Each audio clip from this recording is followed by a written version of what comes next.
बाहेर गेल्यावर सगळी पोरं म्हणतात की भावा तू 11 पर्यंत काय करतोस, तर बघून घ्या 11 पर्यंत मी काय करतोय। हा कंटाळाचा परिणाम बघा।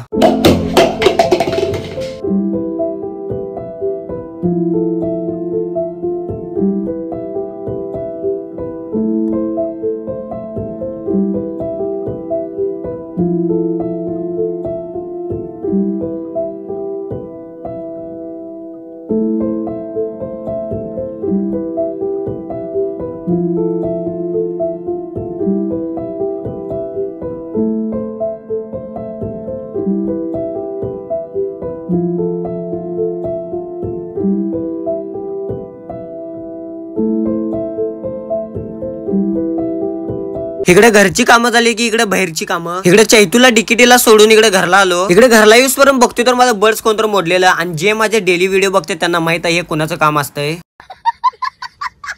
आमच्या स्वराला असलं मारणार आहे की तिचा पण व्हिडिओ येणार आहे। आज आपल्या ओमकार भावाचा वाढदिवस आहे। वाढदिवसाच्या हार्दिक हार्दिक लाखो लाखो शुभेच्छा। काय भावा थँक्यू कडक रे। काय काय भावा काय नाही गोष्ट। पोरं म्हणाली तो ओमकारच्या घरापाशीच केक कापायचा। आता भावानं इथपर्यंत आलाय तर एक काम करा की फॉलो तेवढं करून जावा की।